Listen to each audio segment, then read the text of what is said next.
de venir au milieu de nous pour remplir nos cœurs, pour remplir nos vies, pour remplir nos couples et nos familles. Merci Seigneur. Descends, Saint-Esprit, viens.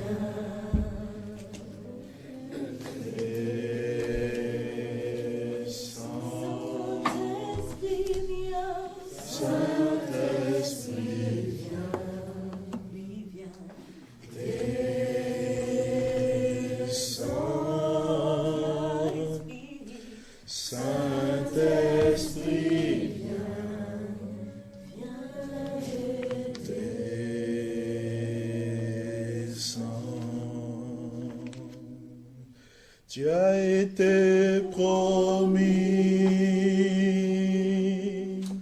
consolateur.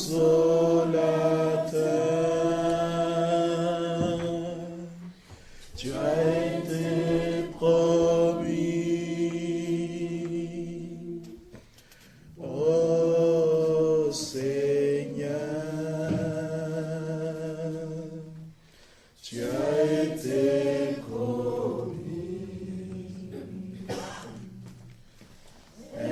Esprit de Dieu, Saint-Esprit, viens aider.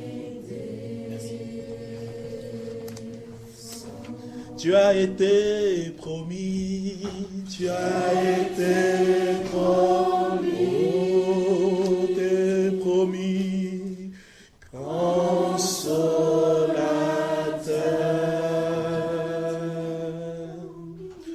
tu as été promis, ô Seigneur. Tu as été promis, Esprit de Dieu, Saint-Esprit,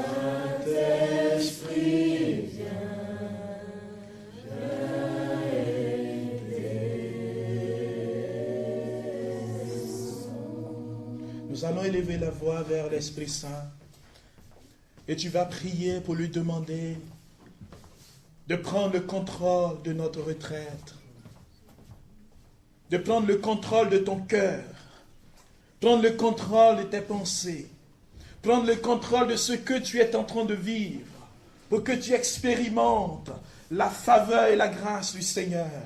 Prions l'Esprit de Dieu.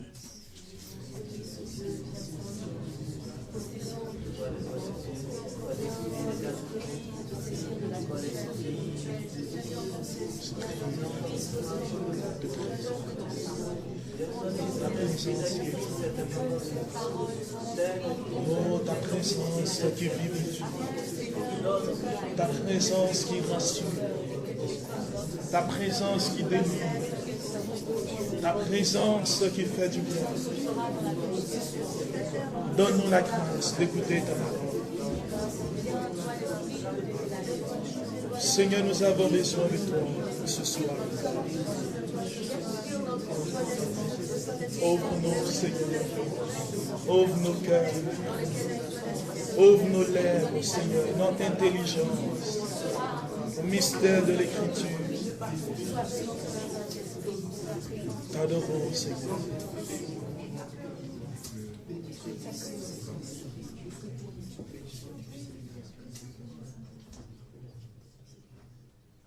Et tu es au milieu de nous, Saint-Esprit. Tu es celui qui nous conduit à l'intérieur de nous-mêmes. En cet après-midi, nous te faisons toute la place. Et nous te demandons, Seigneur, de prendre le contrôle de ce temps de partage, de temps d'écoute de la parole de Dieu. Viens toi-même disposer nos cœurs, briser notre incrédulité, ouvrir notre intelligence, nous libérer de tout ce qui nous retenait encore en captivité. Seigneur, que l'autorité de ta parole descende au milieu de nous pour chasser tout ce qui ne confesse pas ton nom. Que l'autorité de ta parole vienne faire fuir les démons et les puissances des ténèbres. Que l'autorité de ta parole libère nos cœurs enchaînés, nos vies souillées. Seigneur, délivre-nous de tout ce qui nous empêche d'entrer dans ton cœur, d'être en communion avec toi. Seigneur, ta parole est pure, ta parole est puissante, ta parole est vivante, ta parole est libératrice. Ta parole nous conduit dans la communion avec le Père et le Fils. Saint-Esprit, donne-nous la grâce d'entrer dans la communion trinitaire et d'être rejoint par ta parole, d'être vivifié par ta parole, d'être guéri par ta parole, d'être libéré par ta parole. Nous te disons merci, Seigneur, dans le nom de Jésus. Amen. Il y a un homme ici dans notre assemblée, un frère. Le Seigneur a voulu que tu sois à cette retraite. Ta conjointe a insisté pour que tu viennes. Et tu es là. Le Seigneur veut que tu entres dans ce qui est en train de se faire pour toi-même. Parce que lui-même veut renouveler ta vie. Il veut désaltérer ton âme. Il veut venir te relever devant les difficultés, te fortifier, mon frère. Et cette retraite est importante pour toi. Tu n'es pas un accompagnateur. Tu es venu pour vivre une expérience avec le Dieu qui t'aime. Et que le Seigneur lui-même te visite. Et qu'il dispose ton cœur. Merci, Seigneur. Amen. On va s'asseoir.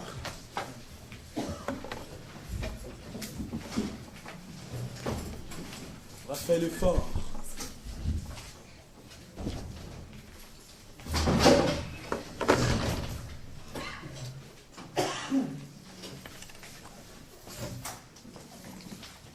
Excusez.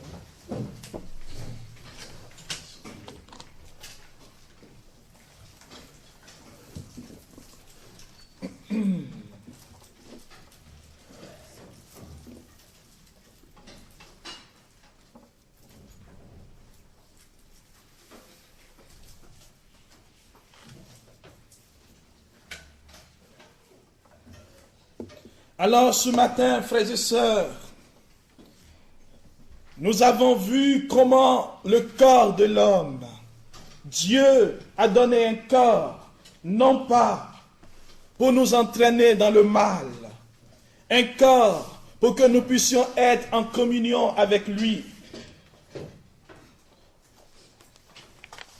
Nous avons vu que dans le mariage, en effet, pour chacun d'entre nous, pour ceux qui sont mariés, ceux qui vont le devenir, nous comprenons la difficulté qui existe entre le spirituel et le charnel.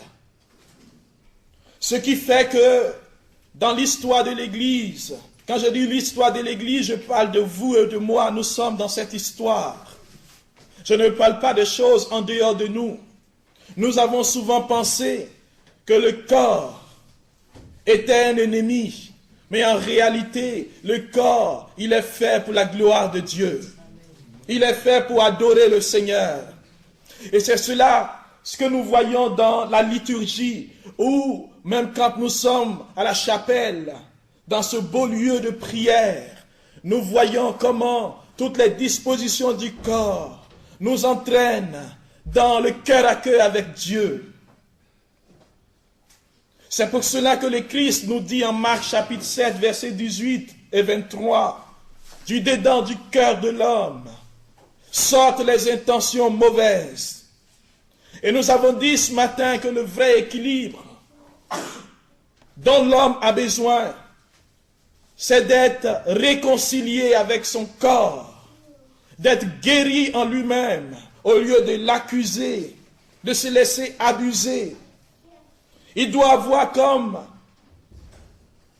l'homme doit apprivoiser son corps, le maîtriser, se réconcilier avec lui pour que le corps prenne sa place dans le plan de Dieu, le plan divin du Seigneur.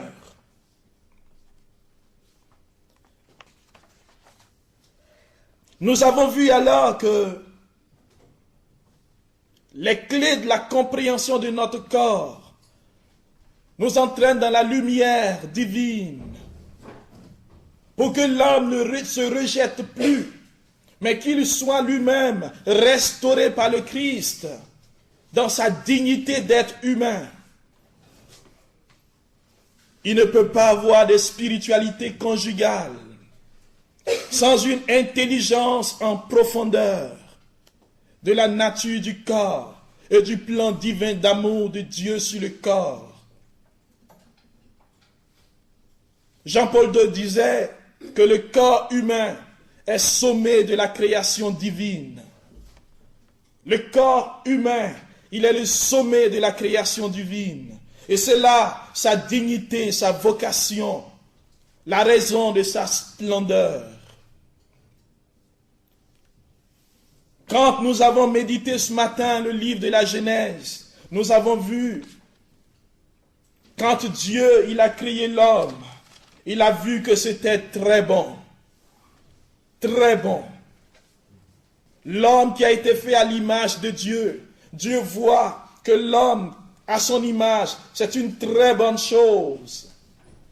C'est aussi une très bonne chose que l'homme, l'humain, créé à l'image de Dieu, devient aussi mâle et femelle. Donc la différence sexuelle qui s'opère est une bonne chose. Tout cela pour dire que Dieu ne s'est pas trompé quand il a fait l'homme. Il a fait confiance à l'homme. Nous avons vu dans l'histoire de l'Église l'évolution de la pensée théologique au niveau de la conception même du mariage et du corps. Nous avons parlé de Saint Augustin, mais je peux renchérir avec Saint Jean Chrysostome, qui regardait lui le mariage comme une concession à la faiblesse de la chair, de ceux qui ne peuvent pas résister à l'appétit sexuel. Nous avons parlé de ce remède de la concupiscence à la concupiscence. On a parlé aussi de Saint Bonaventure, qui disait que le mariage excuse l'union sexuelle et évite que cette union soit un péché. Frères et sœurs, Saint Paul, dans l'épître aux Corinthiens, nous dit « Glorifiez Dieu avec votre corps ». 1 Corinthiens, chapitre 6, verset 20. Alors dans cette synthèse, nous arrivons tout doucement vers quelque chose d'intéressant. On a parlé des préliminaires, d'un mariage, sur la morale, sur tout ce qu'il y a comme relation entre l'homme et la femme, l'amour humain qui doit être vécu de manière responsable. Nous avons parlé aussi de tout ce qu'il y a comme démarche chrétienne par rapport à la contraception. Et nous avons fait la remarque que la contraception naturelle, cette manière naturelle de réguler les naissances, était voulue par Dieu lui-même, était responsable et rejoignait notre dignité d'enfant de Dieu. Nous sommes allés dans la Bible, nous avons vu le récit de la création, le premier. Nous avons parlé de cet homme créé à l'image de Dieu, l'anthropos, l'homme, et l'andros, le mâle. En latin, on peut dire aussi l'homos, nous tous hommes, et le vir, le mâle, d'où vient le mot viril. Les hommes, on dit, ils sont virils. Amen. Alors nous avons vu le thème Zakar et Keba. Et nous avons dit que le texte hébreu nous enseigne que l'homme est d'abord créé comme l'humanité, sans considération de différences sexuelles. Puis dans un second temps, il est dit qu'il est créé dans sa masculinité et sa féminité, comme homme et femme. Et nous étions en train de parler alors de l'os de mes os, de la chair de ma chair. Je pense que c'est là que nous étions. Et pour continuer, je vais vous dire, frères et sœurs, que chez les Hébreux, il n'y a pas de différence entre l'âme et le corps. C'est une différence qui vient de la pensée grecque et romaine. Et nous parlons de différence âme, corps et esprit. Chez les Hébreux, nous sommes un être à part entière. Il n'y a pas de distinction. Quand on dit l'os de mes os, c'est l'être de moi-même. Nous pouvons voir cela dans le psaume 139. Il est dit, mes os n'étaient pas cachés pour toi. Autrement dit, l'intime de ce que je suis n'était pas caché. Tu me connaissais à l'intime de moi-même. Et les os renvoient à l'être. Et donc le corps et la chair expriment la personnalité tout entière. Donc, comme je le disais avant que nous ne partions, l'homme qui dit « Voici les os de mes os, la chair de ma chair », il reconnaît que la femme est un autre lui. C'est un chant d'amour qui célèbre la dimension du corps dans les signes mêmes de ce que l'homme et la femme sont appelés à être. Communion devant le Seigneur, communion personnelle ou des personnes. Et c'est pour cela, dit l'Écriture, l'homme quitte son père. Je vais ajouter aussi et sa mère pour s'attacher à sa femme. Amen. Il s'attache à sa femme pour devenir une seule chair. C'est un attachement autant au niveau spirituel qu'au niveau humain, au niveau physique et au niveau sexuel. Et c'est dans cette sexualité que nous devenons une seule chair. Sexualité qui est consommée sur le lit conjugal, qui est comme l'autel où est célébré l'amour, comme l'autel où est célébré l'amour, où Dieu se donne, où l'homme et la femme s'accueillent mutuellement.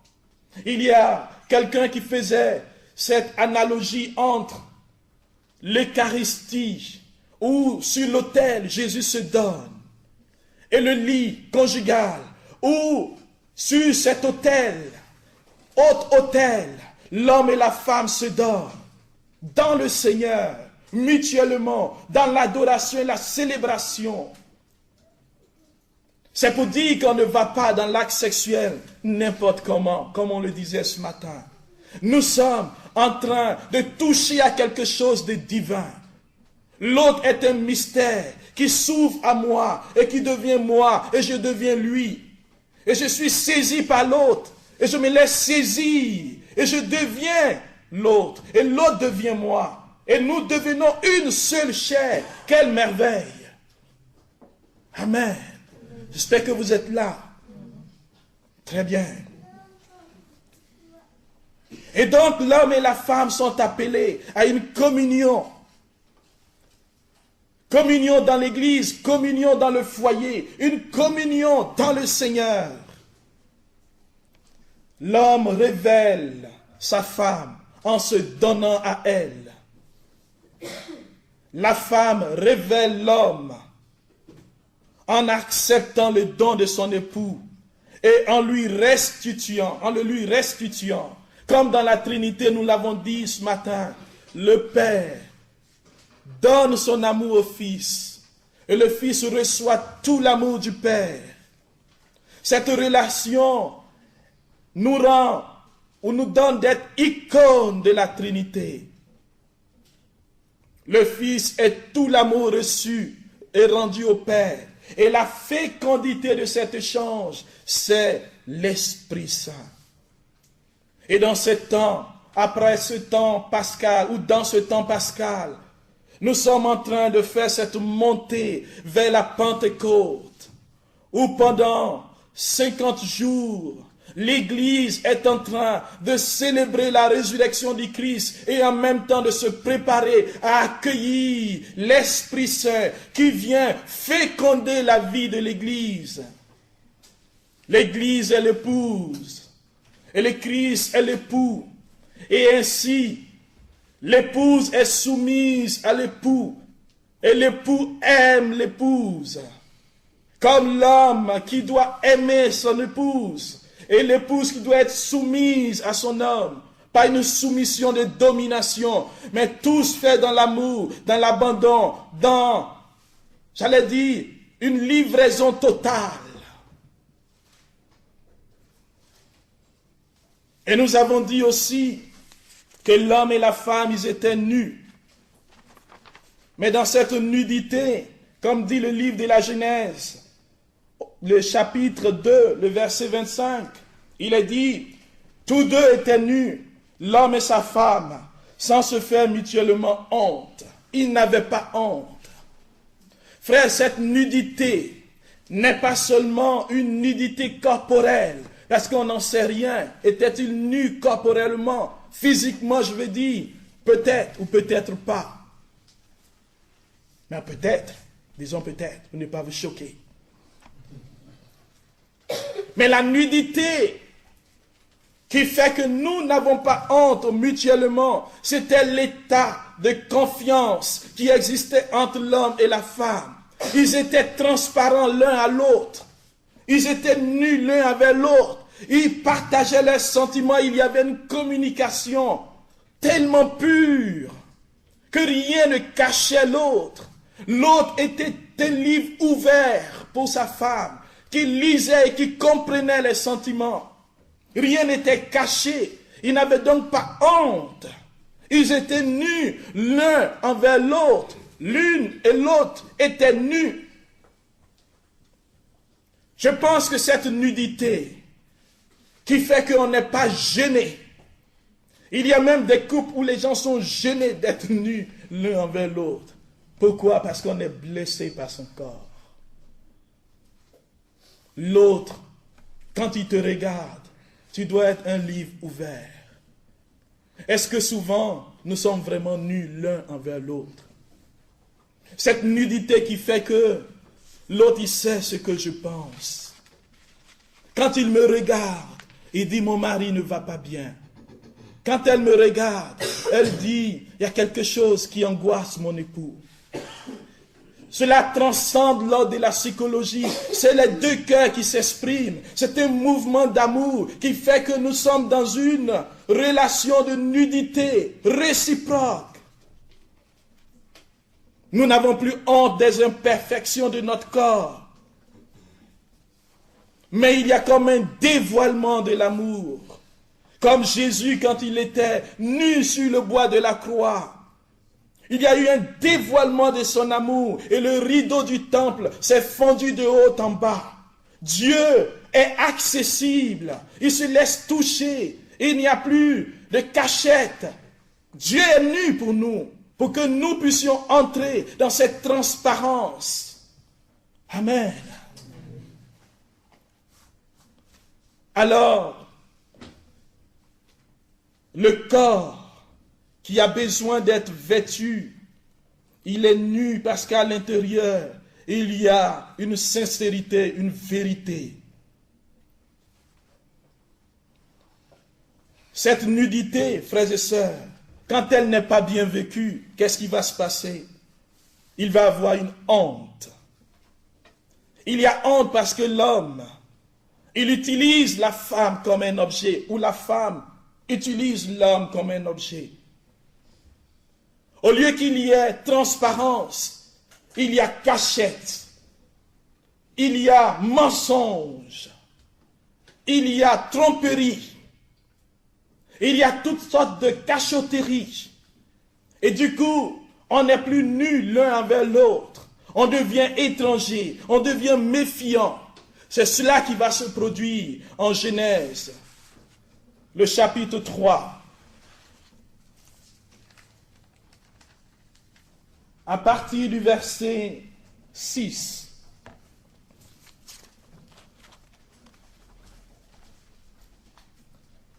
Elle en prit un fruit. Je vous saute ce que vous savez au niveau du démon, comme le serpent qui va venir tenter l'homme et la femme. Il s'adresse à la femme, vous connaissez le refrain.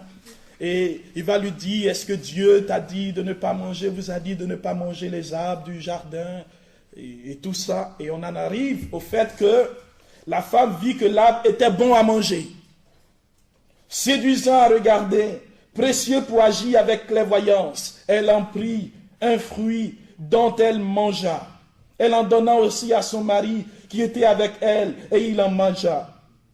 Leurs yeux à tous deux s'ouvrirent, et ils surent qu'ils étaient nus. Ayant cousu des feuilles de figuier, ils s'en firent des pagnes. Survient maintenant, frères et sœurs, l'événement le plus dramatique de notre histoire, le péché.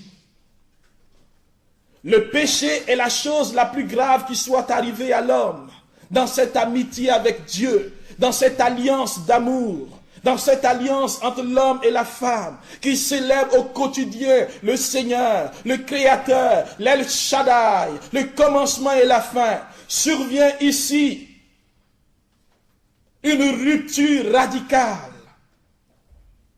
L'homme et la femme qui étaient dans une communion parfaite, l'homme et la femme qui étaient icônes de la Trinité, se retrouvent maintenant en train de se cacher mutuellement. Ils étaient jadis nus, maintenant dans le même état de nudité, ils se cachent parce que l'homme se méfie de la femme et la femme se méfie de l'homme. L'homme a honte de la femme a honte de l'homme, la femme a honte de son propre corps, de ce qu'elle porte en elle-même, de sa psychologie, de ses désirs, de tout ce qu'il y a à l'intérieur d'elle-même. Et l'homme aussi. Frères et sœurs, se déroule ici tout le drame de notre humanité, tout le drame de plusieurs couples dans notre monde, où deux personnes acceptent de vivre sous le même toit, mais sont étrangers l'un et l'autre. Ils ne se connaissent pas du tout, et ils n'apprennent pas à être nus l'un envers l'autre. Je parle de transparence. Se déroule ici tout le contraste qui fait que des personnes sont mariées, vont sur le lit conjugal, ils ont des rapports sexuels, mais ils sont tellement étrangers l'un à l'autre, ils se méfient, ils se trompent mutuellement. Cela touche leur vie sociale, cela touche leur vie financière, ils se cachent des choses.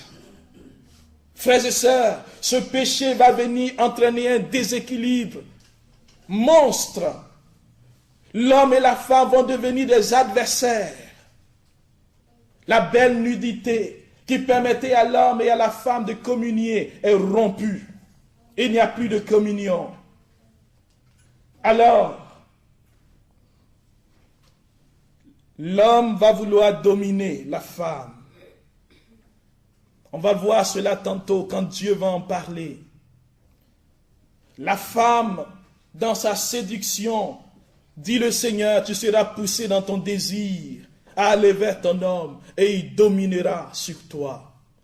Du coup, cette parole a fait penser encore dans plusieurs esprits d'hommes brillants que la femme était un être de désir, un être de séduction, que la femme est là pour séduire, pour entraîner le désir et pour entraîner l'homme au péché et au mal. Et aujourd'hui encore, c'est elle qui est utilisée pour vendre des produits commerciaux, pour faire du marketing, parce que c'est un être de désir, pour susciter le désir. Voici l'intention du démon quand il est venu pour entraîner ce péché, pour entraîner la rupture, parce que, mu par la jalousie, il ne voulait pas que l'homme et la femme restent icônes de la Trinité et célèbrent l'amour, restent dans l'amitié avec Dieu. Il est venu pour détruire ce que Dieu a déposé en nous. Frères et sœurs, la femme et l'homme se cachaient devant le Seigneur au milieu des arbres du jardin. Le Seigneur, dans son amour, il appela l'homme et lui dit, où es-tu? Est-ce que Dieu ne connaît pas l'emplacement de l'homme, là où se trouvait l'homme? Quand il lui dit, où es-tu? Dieu demande, mais où es-tu, Adam? Où es-tu, Ève? Où êtes-vous? Dans cette obscurité où vous êtes plongés, alors que vous êtes faits pour la lumière, où vous êtes cachés devant ma face, où êtes-vous? Où es-tu, mon frère? Où es-tu, ma sœur? Où es-tu dans ton foyer? Où es-tu dans ta vie de couple? En tant que parent, en tant que père, en tant que mère, en tant que cheminant, où es-tu? Es-tu caché devant le Seigneur? Es-tu dans la communion avec le Seigneur? Es-tu loin de Dieu? Où es-tu? Et la réponse de l'homme est extraordinaire. Il dit,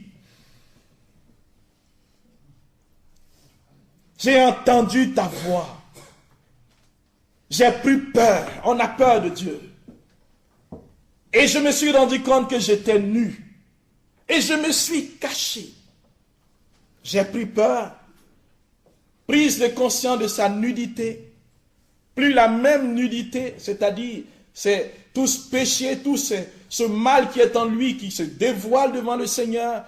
Il a peur de Dieu qui est saint. Il voit son péché. Il voit sa nudité, sa misère. Ce n'est pas la même nudité quand il était nu avec sa femme. Il se voyait, il n'avait pas peur. Cette nudité, elle est mauvaise. Une nudité qui veut dominer, qui accuse. Et j'ai pris peur et je me suis caché. Dieu lui demande, est-ce que tu as mangé de l'arbre, du fruit dont je t'ai parlé? Il dit, ce n'est pas ma faute. Ce qui rentre dans le cœur de l'homme, c'est l'accusation. Ce n'est pas ma faute. C'est la femme que toi, tu m'as donnée. Moi, j'étais ici, j'étais dans la solitude. Certes, mais quand même. Je vivais ici sans manger ce fruit. Mais la femme que tu m'as donnée, ah, cette femme, c'est elle qui m'a donné. Et j'ai mangé. Frères et sœurs, l'esprit d'accusation. On va le voir avec Tobie. Je lisais tantôt ce texte de Tobie et ça m'a fait rire. Quand j'ai vu, vous savez, en lisant la Bible, il faut sourire. Il faut sourire, de voir qu'il n'y a rien de nouveau. Ce qui était, ce qui est et ce qui sera. Comment nous sommes fragiles. Tobie. Non, je vais y revenir quand on va arriver. C'est tellement extraordinaire. Vous me rappellerez. Alors la femme, elle aussi, va dire, mais je ne vais pas me laisser faire. Qu'est-ce que vous croyez? C'est vrai que je lui ai donné, mais je ne me laisse pas faire. Elles ne veulent pas se laisser faire.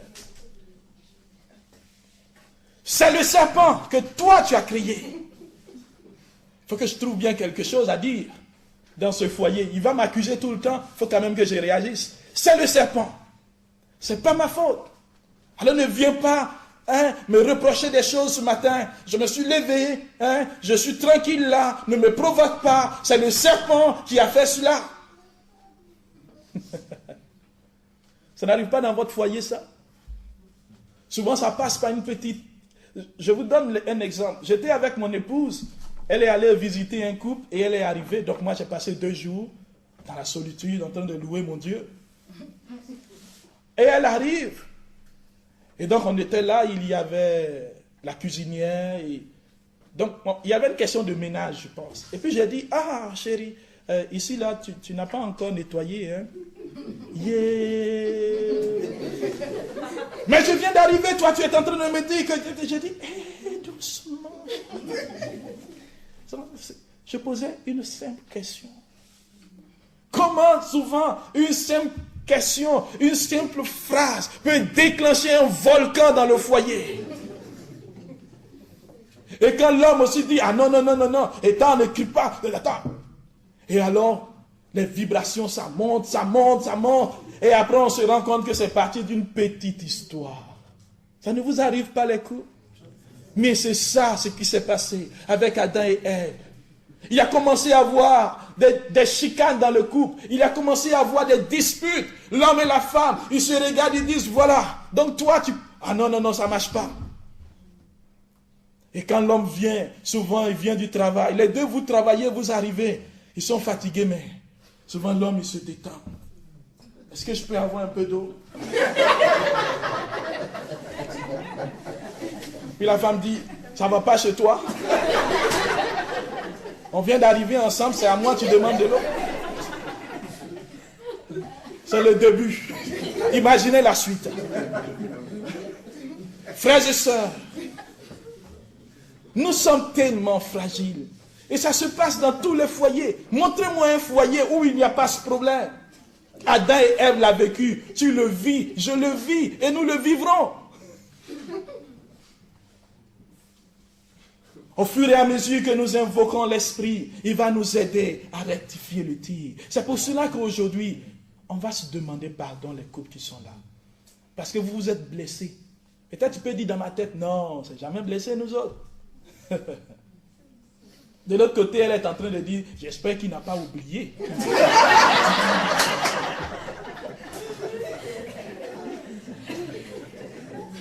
Amen. L'exercice que nous allons faire ce soir, parce que ce soir on va prier, il va y avoir un temps de prière où on va briser les liens, où on va demander au Seigneur de glorifier son nom. Mais avant cela, je vais demander, là je m'arrête, pour demander au couple, à chacun d'entre vous, cheminants, cheminantes, et ceux même qui sont seuls, imaginez votre homme frère et votre âme sœur ici. Et vous allez écrire un poème de réconciliation. Oui. On ne va pas vous demander de lire, mais vous allez remettre ce poème d'amour à votre conjoint. Vous allez regarder les qualités qu'il a. Laissez tomber les défauts. Regardez les qualités. Pourquoi vous l'avez marié? Pourquoi vous êtes ensemble? Vous êtes ensemble pourquoi? Regardez ce qui vous a attiré, vous a séduit. Et puis vous allez prendre et vous allez écrire. Et ceux qui n'ont pas de mari ou de femme, asseyez-vous, dites, s'il était là, qu'est-ce qui allait m'attirer? Écrivez votre poème, parce que c'est cela qui va précipiter la bénédiction. Amen. Amen. Ça, c'est le travail que je vous demanderai. Et après, ce soir, à la fin de la prière, on va faire une remise solennelle des poèmes des conjoints. Vous allez vous tenir main dans la main et vous échanger les poèmes. Et vous regardez dans les yeux et vous dire, je t'aime. Amen. Oui, vous allez vous dire je t'aime. Ce je t'aime ne doit pas être un je t'aime comme on dit. Il faut que tu appuies sur chaque mot. Je t'aime. Ça doit sortir de ton cœur. Je t'aime. Oh yes. Oh yes. Amen. Alors, revenons à ce qui se passe ici. Ce serait pour ce soir, je vous donne le programme. Ce serait un programme de feu ce soir. Amen. On va vivre des choses belles. Amen. Alors le serpent, on sait que c'est le démon, on connaît ses intentions. Mais le Seigneur va dire quelque chose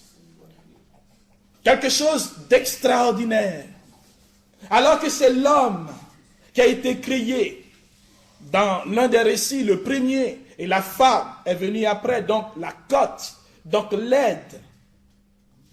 Alors que l'homme et la femme, dans l'autre récit, ils sont créés à l'image et à la ressemblance de Dieu. Et en tant que hommes et femmes, donc mâle et femelle, ils sont image de Dieu.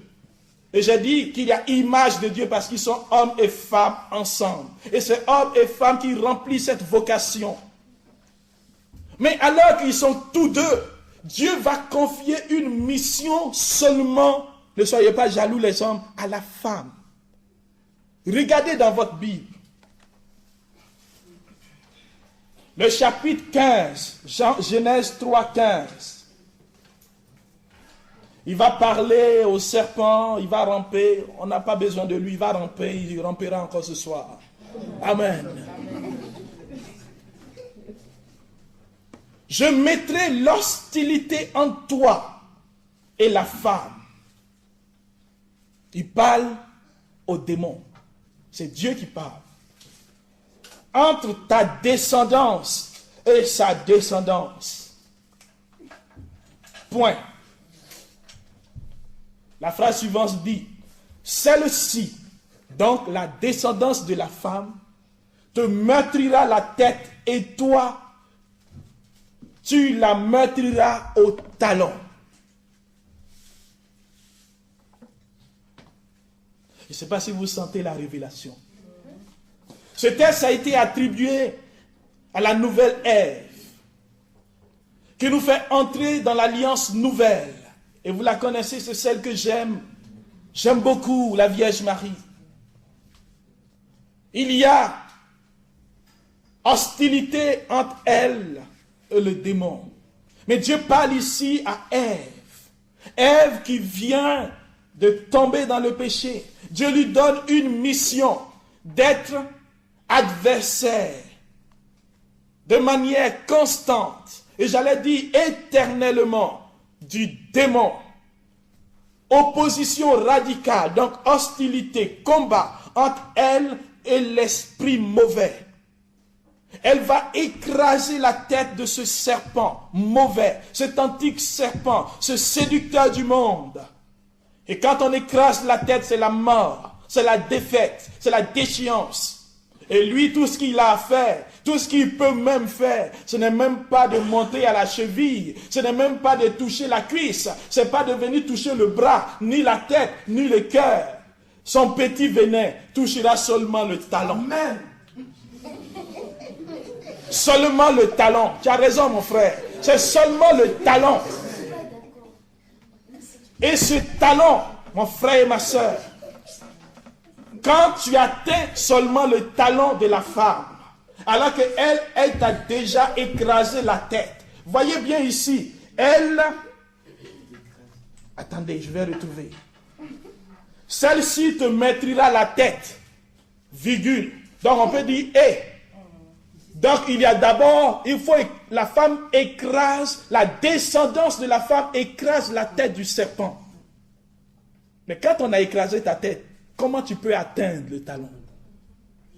Regardez comment Dieu remet l'autorité, la puissance, la victoire à son peuple déjà après la défaite. Après avoir été trompé par le serpent, Dieu remet la victoire immédiatement. La parole de miséricorde qui suit le couple, la vie du couple, c'est de triompher du mauvais, d'écraser sa tête. Tu as mission femme, tu as mission descendance de la femme. Et c'est chacun d'entre nous, et en particulier les femmes qui sont là.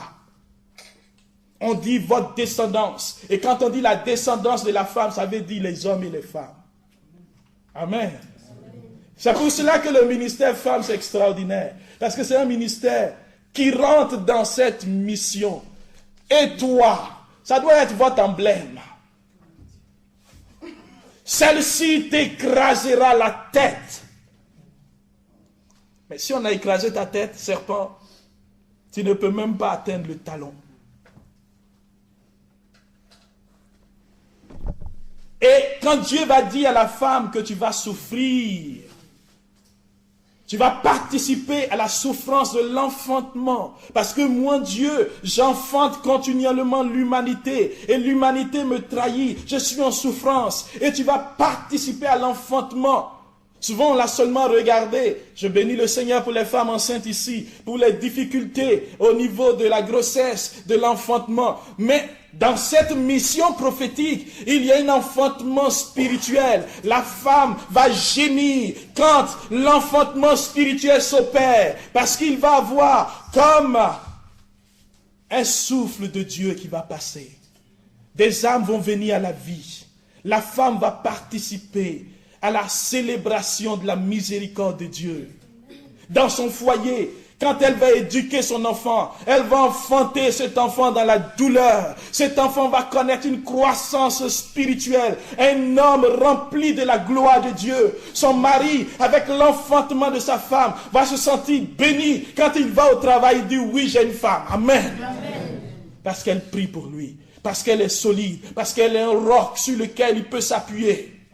Femme, tu n'es pas n'importe qui. Amen. Descendance de la femme. Nous ne sommes pas n'importe qui.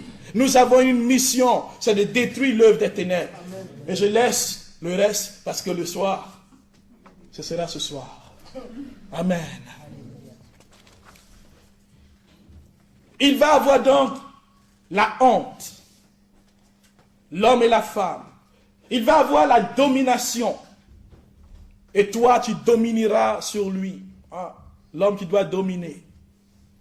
Mais parce qu'au départ, il n'y avait pas de domination. Mais à cause du péché, on parle de domination.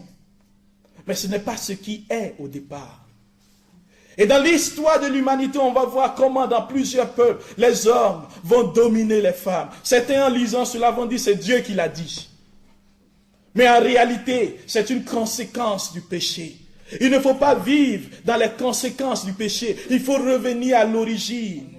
À l'origine, l'homme disait, voici l'os de mes os, la chair de ma chair.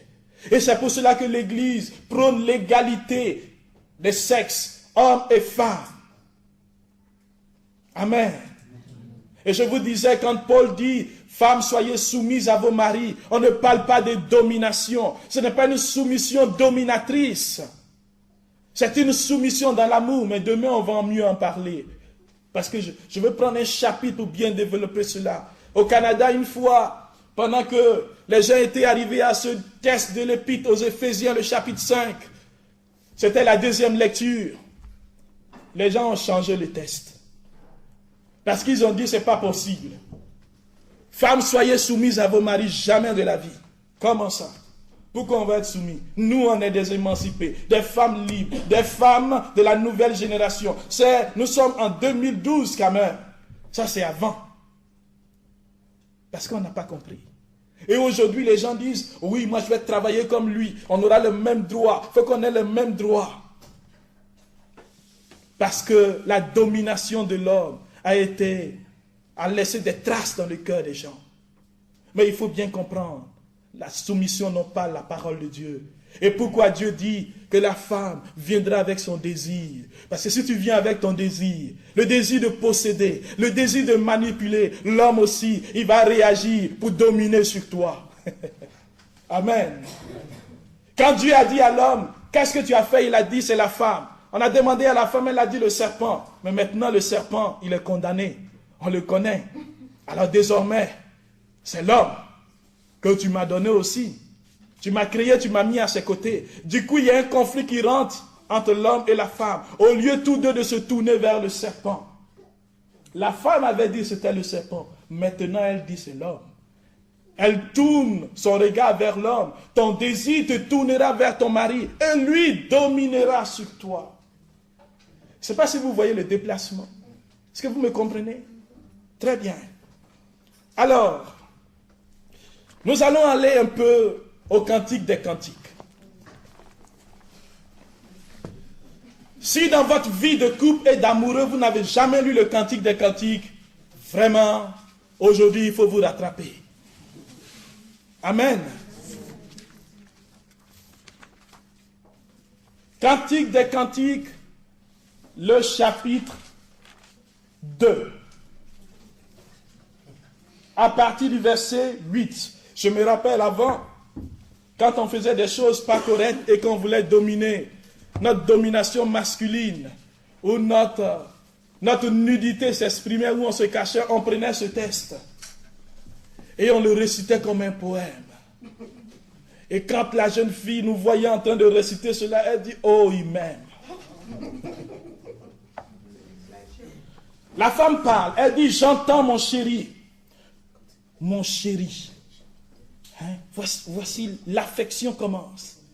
Il faut dire que ce chant d'amour vient nous réconcilier avec cette image défigurée qui s'est produite avec Adam et Ève.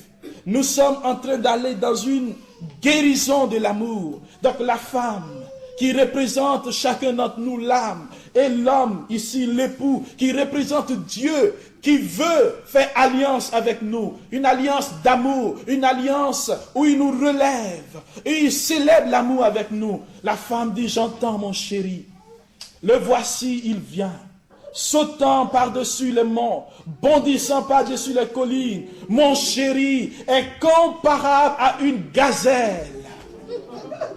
Amen. Amen. Ce n'est pas une injure quand on dit il est comparable à une gazelle. Parce que la gazelle, connaissez la gazelle? Oui, elle saute. Elle est belle. Elle est fine, la gazelle. comparable à une gazelle. Il saute, il a l'agilité. Voici mon chéri qui vient. Ce n'est pas un homme loup qui vient.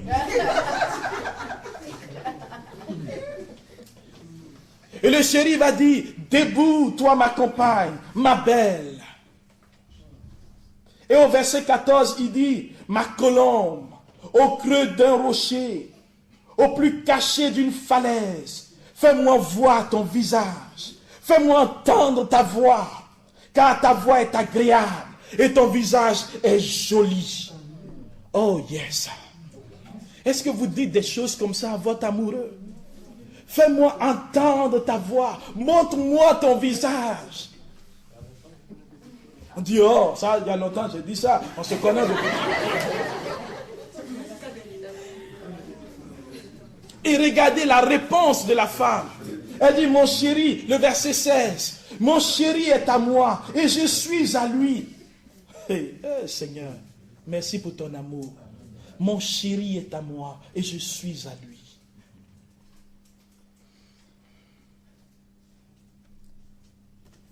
Chapitre 3 du Cantique des Cantiques. Le premier verset. Sur mon lit, au long de la nuit, je cherche celui que j'aime. Je le cherche, mais ne le rencontre pas. Il faut que je me lève et que je fasse le tour de la ville. Dans les rues et les places, que je cherche celui que j'aime. Frères et sœurs, quand on est marqué par cet amour, quand on est séduit par cet amour, celle que Dieu nous donne, celui que Dieu nous donne, nous sommes en train d'expérimenter un amour divin. Cet amour qui nous permet d'entrer dans une alliance solide et éternelle. Nous ne sommes plus dans un conflit, ou disons un amour conflictuel, où on se dit, bon, on est marié à l'église, on va se supporter jusqu'à la mort. D'ailleurs, on n'a pas le choix. Je vais faire comment? Je suis déjà marié. Non. Ici, il y a une célébration de l'amour. On ne peut même pas dormir sans lui. Quand il n'est pas là, je ne suis plus moi. C'est lui et moi qui faisons que nous existons. S'il n'est pas là, je ne suis plus moi. Je le cherche. Je le cherche pour être avec lui, pour être en union avec lui, pour le regarder, pour lui dire, oh, tu es beau, mon mari. Oh, mon frère, tu es béni. Allons-y encore, Cantique des Cantiques, chapitre 4. Je vais m'arrêter là pour le Cantique des Cantiques. Je vous mets de l'eau à la bouche. Allez-y lire en tant qu'amoureux et amoureuse. Allez-y lire le poème d'amour par excellence qui se trouve dans la parole de Dieu. Amen. Que tu es belle, ma compagne. Que tu es belle. Tes yeux sont des colombes à travers ton voile. Ta chevelure est comme un troupeau de chèvres.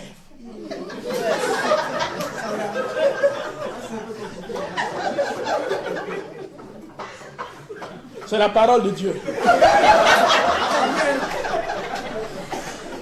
Donc il faut dire Amen. Non mais qu'est-ce que vous ne comprenez pas? Ta chevelure. Non, ta chevelure est comme un troupeau de chèvres, dégringolant du mont Galahad. Vous voyez le troupeau de chèvres? Non, regardez un troupeau de chèvres paisible. Regardez la beauté qu'il y a dans ce troupeau. Ta chevelure est belle comme un troupeau de chèvres. Regardez les couleurs des chèvres. Cette variété de couleurs. Sa chevelure est comme ondulée. Frère, c'est dans une beauté que nous fait entrer ce poème. Ne voyez pas les chèvres comme des animaux qui courent.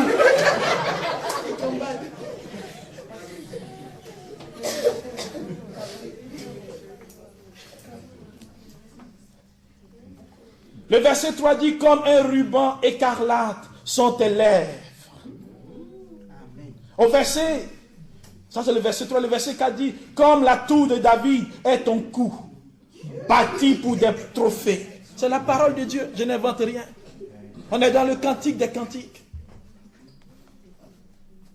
Et voici le verset que moi j'aimais. Tes deux seins, le verset 5, sont comme... Oh yes. Frères et sœurs, regardez, au verset 7, il dit, tu es toute belle, ma compagne. De défauts, tu n'en as pas. Quand tu regardes celui que tu aimes, il n'a plus de défauts. Du moment où tu regardes beaucoup les défauts, c'est que ton amour pour lui est en train de baisser. Frère, je vous dis la vérité. Si tu vois que ton mari a beaucoup de défauts, il faut voir la densité de l'amour que tu as pour lui. Je vous donne un témoignage.